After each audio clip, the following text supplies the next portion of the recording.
오늘 본문 말씀을 통해서 제가 두 가지를 여러분과 함께 생각해 보려고 합니다. 첫째는 우리가 흔히 예수님의 고통에 대해서 이야기를 하잖아요. 말을 하잖아요. 예수님께서 우리를 위해서 고통을 당하셨다 이렇게 이야기를 하는데, 이렇게 말을 할 때 우리가 예수님의 고통에 대해서 말할 때 이 예수님의 고통이 의미하는 게 무엇인가 하는 것입니다. 두 번째로는요, 하나님께서 우리를 구원하시는 데 있어서 십자가를 통한 길, 예수님의 고난과 고통을 통한 길 외에 다른 길이 없었을까 하는 것입니다. 우리가 하나님은 보통 어떤 분이라고 말하죠? 하나님은 전능하시다 이렇게 말을 하잖아요. 전능하신 하나님께서 우리를 구원하시는 데 있어서 예수님이 걸으신 그 십자가의 길 외에 다른 방식으로는 우리를 구원할 수 없었을까? 만약에 다른 길이 없었다면 왜 오직 십자가의 길이어야만 하는가? 이 두 가지가 오늘 제가 여러분들과 함께 생각해 보고자 하는 말씀입니다. 일단 오늘 본문에 보시면 본문 내용은 여러분들이 잘 아시니까 제가 자세하게 설명하지는 않겠습니다. 오늘 본문에 보시면 이제 곧 맞이하게 될 죽음을 눈앞에 두고서 예수님께서 심히 괴로워하시고 고통스러워하시는 모습, 아주 간절하게 기도하시는 모습, 철저한 인간으로서의 예수님의 모습이 그려지고 있습니다. 이 모습은 본문에서 두 가지 표현을 통해서 잘 드러나고 있습니다. 먼저는 33절과 34절의 말씀입니다. 베드로와 야고보와 요한을 데리고 가실새 심히 놀라시며 슬퍼하사 말씀하시되 내 마음이 심히 고민하여 죽게 되었다. 심히라고 하는 표현이 나옵니다. 이것은 우리가 잘 아는 대로 강조 어구죠. 형용사를 강조하는 부사 어구입니다. 그리고 그 다음에 뭐라고 나오냐면 또 놀라시며 이렇게 말합니다. 우리말로 놀라시며 이렇게 번역이 됐는데 조금 어색하죠. 이 상황에서 놀라다니 뭐 때문에 놀라실까 이렇게 생각할 수 있는데, 놀라시며 라고 하는 말은 영어 성경을 보면 괴로워하셨다 이렇게 번역을 해놨어요. 아마도 이 의미가 더 정확하지 않을까 싶습니다. 그러니까 예수님께서는 그냥 괴로워하시고 슬퍼하신 것이 아니라 심히, 매우, 굉장히 많이 괴로워하시고 슬퍼하셨다 이렇게 말을 합니다. 죽음을 눈앞에 두신 예수님의 그 마음의 감정을 이렇게 표현을 한 것입니다.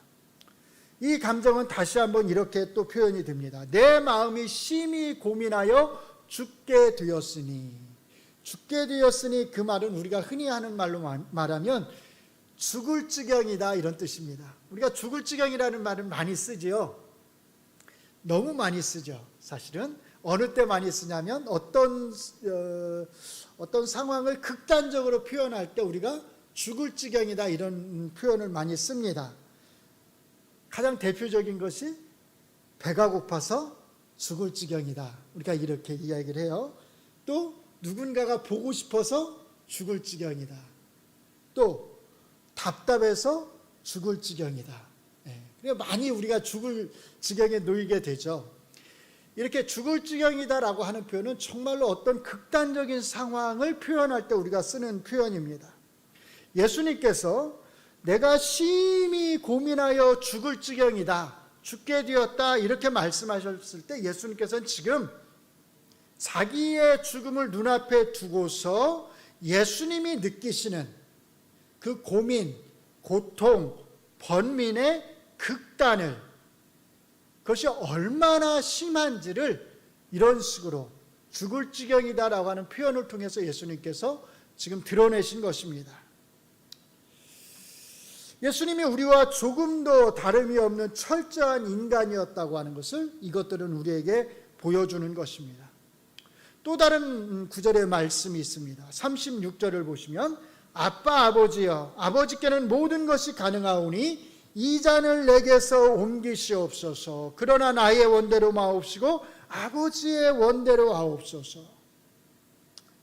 할 수만 있다면, 가능하다면 예수님도 피하고 싶으셨던 것입니다.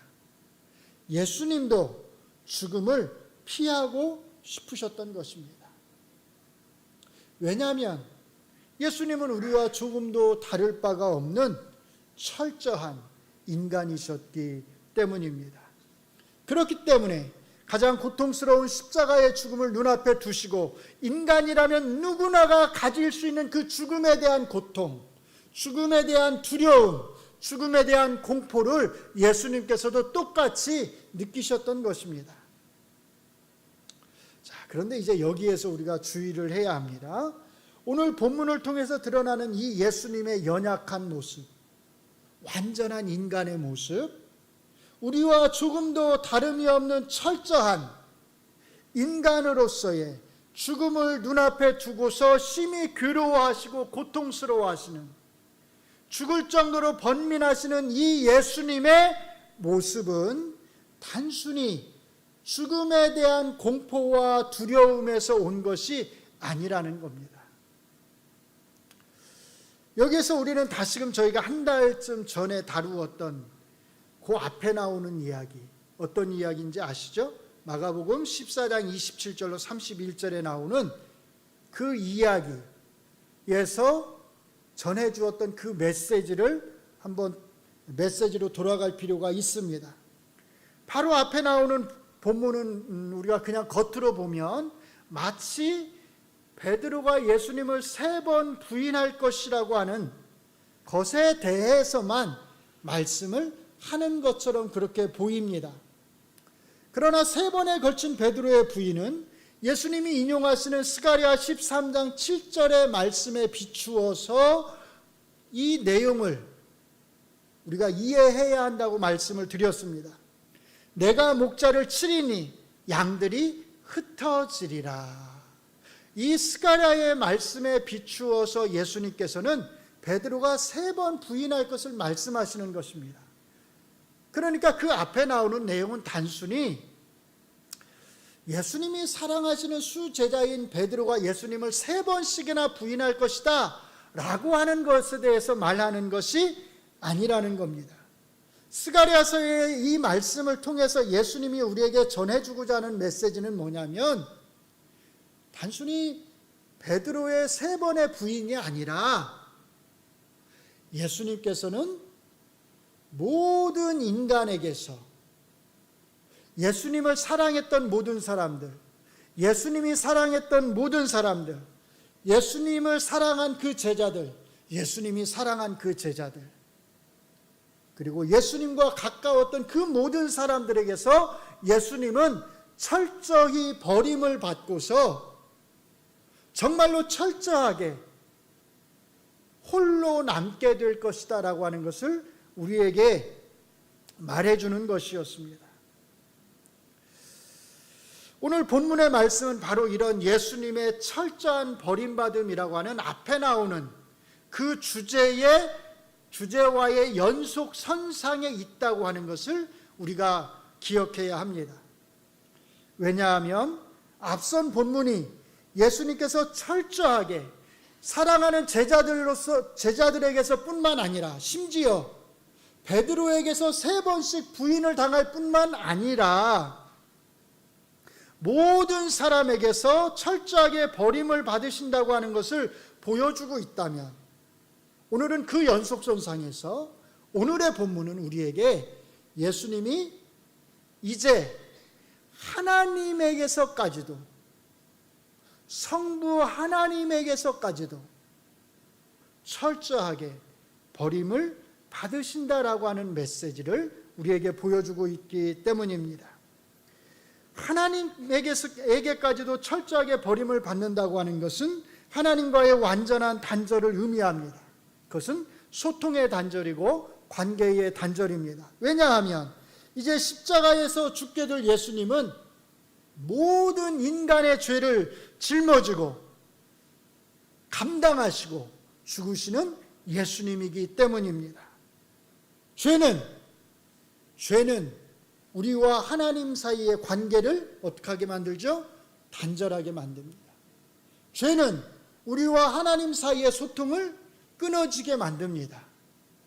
그러니까 그렇기 때문에 모든 인류의 죄를 스스로 온몸에 짊어지시는 예수님의 십자가의 죽음이야말로 뭘 초래하겠어요? 하나님과의 단절을 초래할 수밖에 없다라는 것입니다. 이 단절과 고통, 버림받음은 사실 누가 당해야 되는 것이냐면 우리가 당해야 되는 것이었습니다. 그런데 예수님이 우리를 대신해서 이 모든 단절의 고통을, 하나님과 단절되는 고통을 당하신다는 것입니다. 다시 한번 강조하지만 우리는 죽음에 대한 예수님의 공포와 두려움, 그 고통을 단순히 예수님이 당하신 그 육체적인 고통에 한해서만 생각해서는 안 되는 것입니다. 예수님은 단순히 십자가에 못 박히시는 그 고통 때문에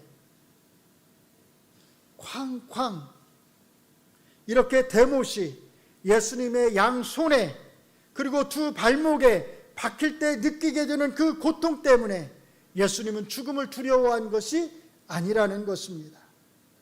십자가에 못 박힌 채로 몇 시간 동안 거의 하루 종일을 예수님께서 온몸에 피를 쏟으시면서 매달려 있어야 하는 그 육체의 고통 때문에 예수님께서는 죽음을 두려워하신 것이 아니라는 것입니다. 물론 그 육체의 고통을 포함합니다. 예수님은 온전한 인간이셨기에 커다란 대못이 손목과 발목에 쾅쾅 이렇게 박힐 때 엄청난 고통을 느끼셨을 것입니다. 옆구리를 창에 찔리셨을 때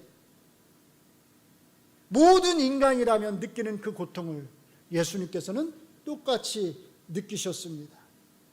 우리는 예수님이 당하신 이 육체적인 고통을 부정해서는 안 됩니다. 예수님이 이 육체적 고통을 눈앞에 두고서 번민하시고 괴로워하셨다고 하는 사실을 우리는 부정할 수가 없습니다. 그러나 그게 다가 아니라는 것입니다. 그 육체적인 고통이 다가 아니라는 것입니다. 오히려 예수님을 더 두렵고 공포에 떨게 만든 것은 이 육체적인 고통을 넘어서 죄인으로서 감당해야 하는, 세상의 모든 죄를 짊어진 그 죄인으로서 감당해야 하는 하나님과의 그 단절의 고통이 있었다고 하는 것입니다. 하나님과 본질상 완전히 하나이신 분이, 본질상 하나님과 동일하신 그분이 하나님과 원수가 되어서 하나님과 완전히 단절된 상태로 인간의 모든 죄를 짊어져야 한다고 하는 것은 말 그대로 예수님께서 지금까지 한 번도 경험해 본 적이 없는 그런 공포였고 그런 두려움이었습니다. 이 공포와 두려움은 지금까지 그 어떤 인간도 경험해 보지 못한 무시무시한 것이었습니다. 더 정확히 말하면 본질상 하나님과 동일하신 분이 아니라면, 본질상 하나님과 동일하신 분이 아니라면 그 누구도 하나님과 단절되는 이 엄청난 고통을, 하나님으로부터 끊어지는 이 무시무시한 두려움을 감당할 수가 없었을 것입니다.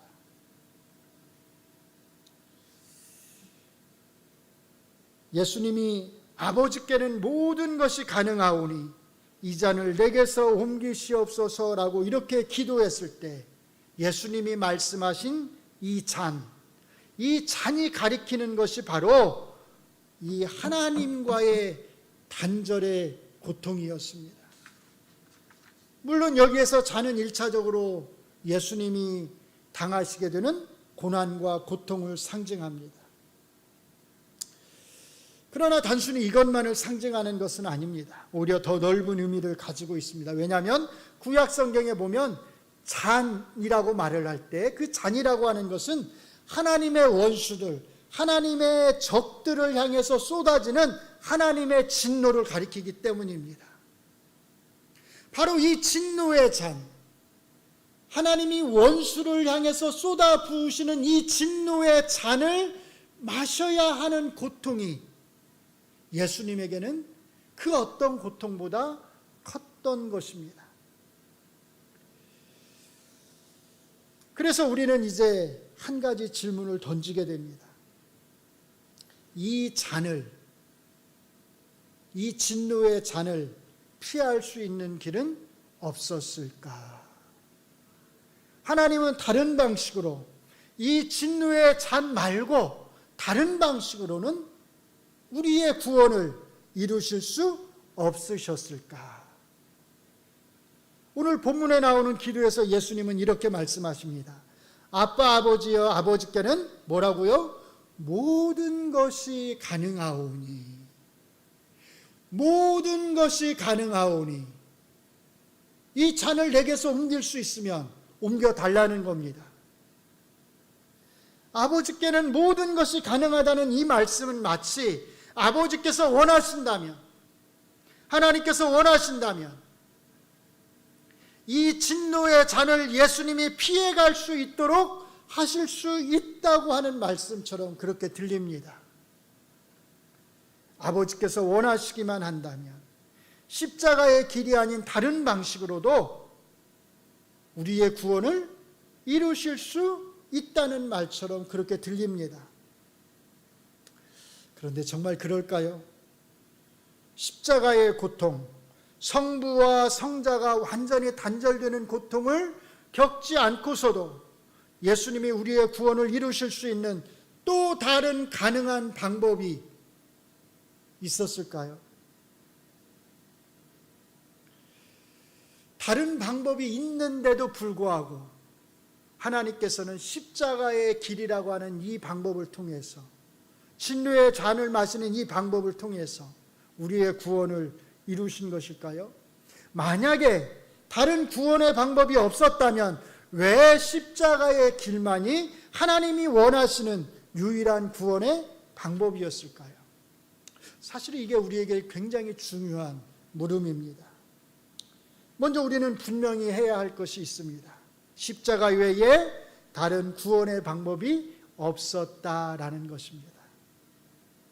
성자 예수님이 우리의 모든 죄를 짊어지는 고통을 당하시고 우리를 대신해서 하나님 아버지의 진노의 잔을 마심으로써 성부 하나님과 완전히 단절되는 엄청난 공포와 두려움을 당하는 방법 외에 다른 구원의 길은, 다른 구원의 방법은 우리에게 없었다라는 것입니다.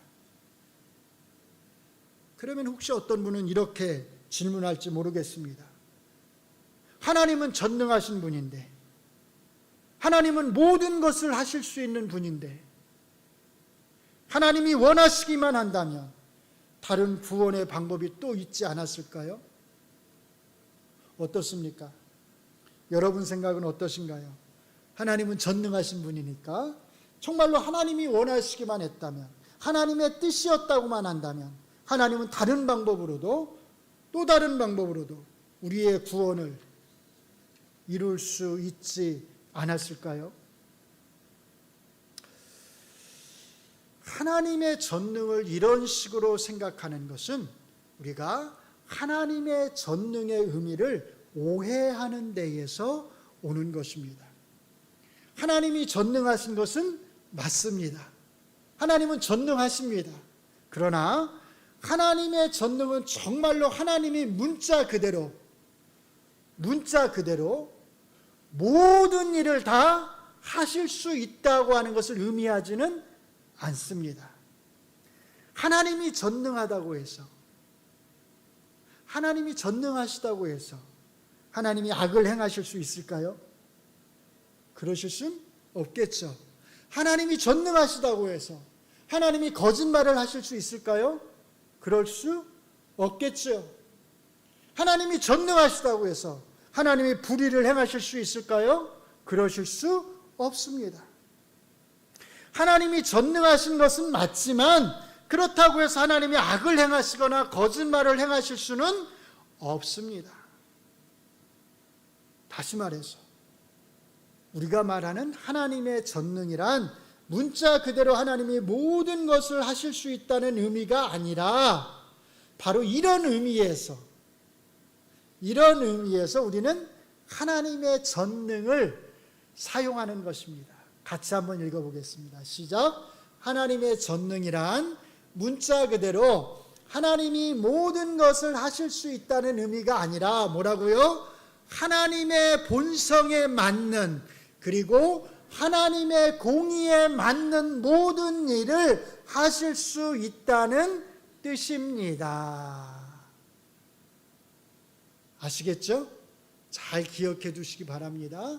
하나님의 전능이라고 하는 것은 하나님이 정말 모든 것을 다 하실 수 있다는 것이 아니라 하나님이 행하시는 그 일이 하나님의 본성에 맞고 하나님의 공의에 맞는 그 모든 일들을 하나님께서는 다 행하실 수 있다는 것입니다. 하나님은 전능하신데 왜 거짓말을 못하실까요? 왜냐하면 거짓말이라고 하는 것은 하나님의 본성에 맞지 않기 때문입니다. 하나님은 전능하신데 왜 불의를 행하지 못하실까요? 그 불의는 하나님의 공의에 맞지 않기 때문입니다. 이렇게 하나님의 전능이란 하나님의 본성과 하나님의 공의에 맞는 모든 일을 행하실 수 있다는 의미입니다. 마찬가지입니다. 하나님이 우리를 구원하시는 방법은 오직 십자가의 길 외에는 다른 길이 없었습니다. 이것은 하나님이 전능하지 않다고 하는 것을 의미하는 것이 아닙니다. 하나님이 전능하지 않아서 다른 길로는 우리의 구원을 이루실 수 있는 능력이 없어서 오직 십자가의 고통을 통해서 예수님이 하나님과 완전히 단절되는 그 엄청난 고통을 통해서 우리의 구원을 이루신 것이 아닙니다.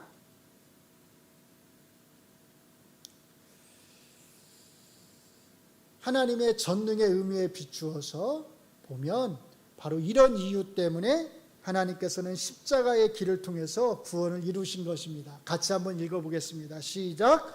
이 십자가의 길만이 우리의 구원을 이루는 하나님의 본성과 하나님의 공의에 맞기 때문에 이 길을 통해서만 구원을 이루신 것입니다.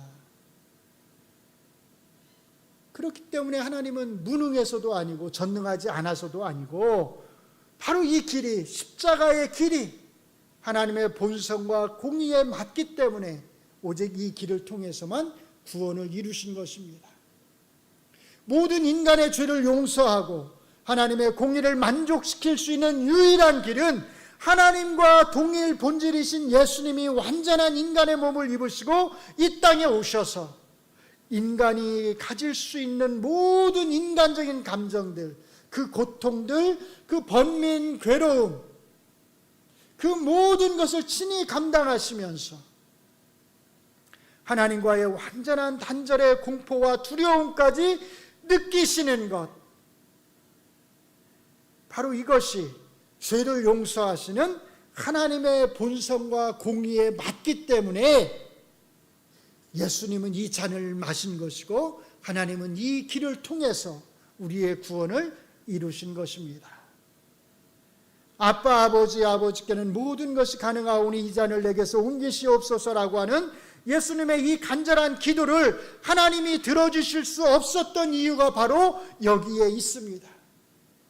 그러나 나의 원대로 마옵시고 아버지의 원대로 하옵소서라는 예수님의 기도대로 아버지의 뜻은, 하나님 아버지의 뜻은 하나님 자신의 본성과 공의에 맞게 오직 십자가의 길만을 통해서 모든 인간의 죄를, 우리의 죄를 용서해 주시는 것이었습니다. 우리는 여기에서 우리의 죄의 대가가 얼마나 큰 것인지를 다시 한번 깨달아 알아야 합니다. 우리의 죄가 얼마나 무시무시했는지를 우리는 깨달아 알아야 됩니다. 하나님과 본질상 동일하신 예수님이 하나님과 단절되는 그 엄청난 고통을 통해서만 죄에 대한, 우리를 향한 죄에 대한 하나님의 진노가 누그러질 수 있었고 우리가 구원받을 수 있었던 것입니다.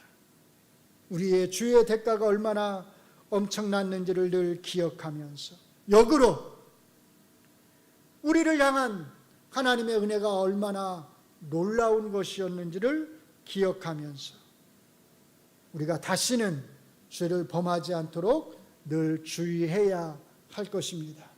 이제 말씀을 마무리합니다. 두 가지를 잘 기억하셨으면 좋겠습니다. 우리가 보통 예수님의 십자가의 고통을 말하면 우리는 되게 무엇만 생각하냐면 예수님의 육체적인 고통만 생각을 합니다.